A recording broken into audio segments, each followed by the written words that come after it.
In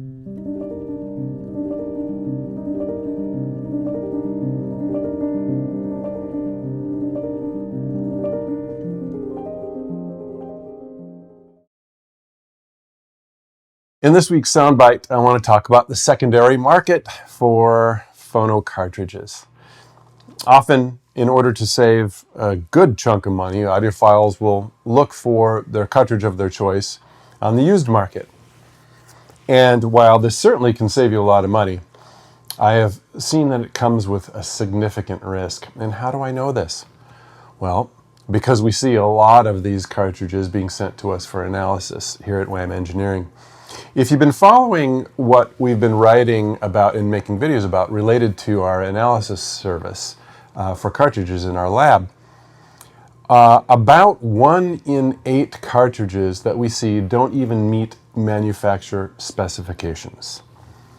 Now, that's not my specifications, that's manufacturer specifications or the specifications of their vendors, specifically the vendors that they purchase stylus cantilever assemblies from. So with that 1 in 8, however, that 1 in 8 figure includes all cartridges that I see, and not all cartridges that I see are straight from the factory or from the dealer as new.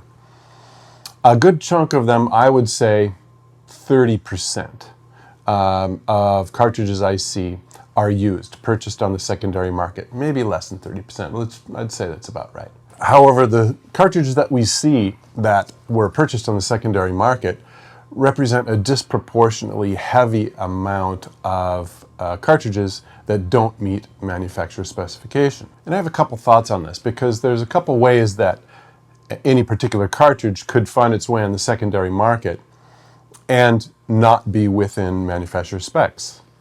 One, it got damaged during use by the primary owner. And this can happen when say the cantilever takes a hit during use and the coil former twists into a new position, and now it's out of its optimal relationship with respect to the 45-degree groove walls. The other way a cartridge that doesn't meet manufacturer specs can end up on the secondary market is if the primary owner just isn't quite pleased about it and doesn't quite know why, but because they can't put the figure on the reason. But often I end up seeing the reason.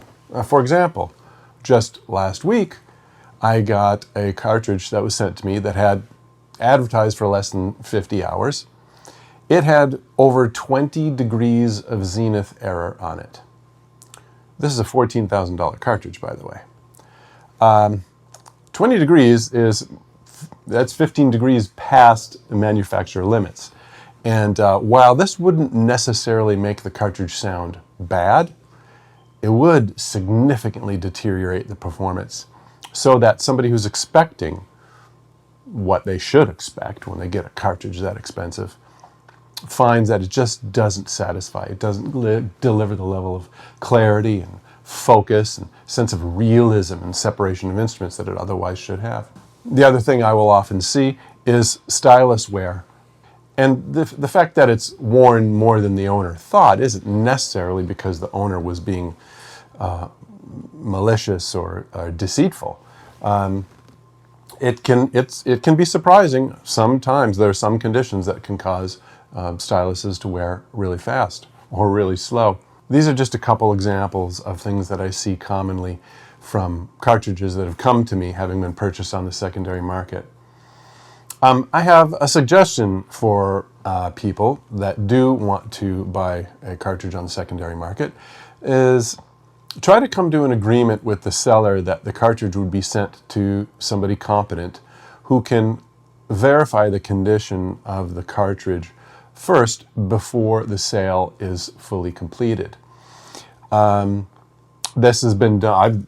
I've performed this service a number of times for people who wanted to have their cartridge analyzed, and my suggestion to them was, yeah, we'll have the seller send it directly to me, and if they agree that they'll accept my assessment of whether the cartridge is within spec or not, you guys can then renegotiate or refund it. That's between you.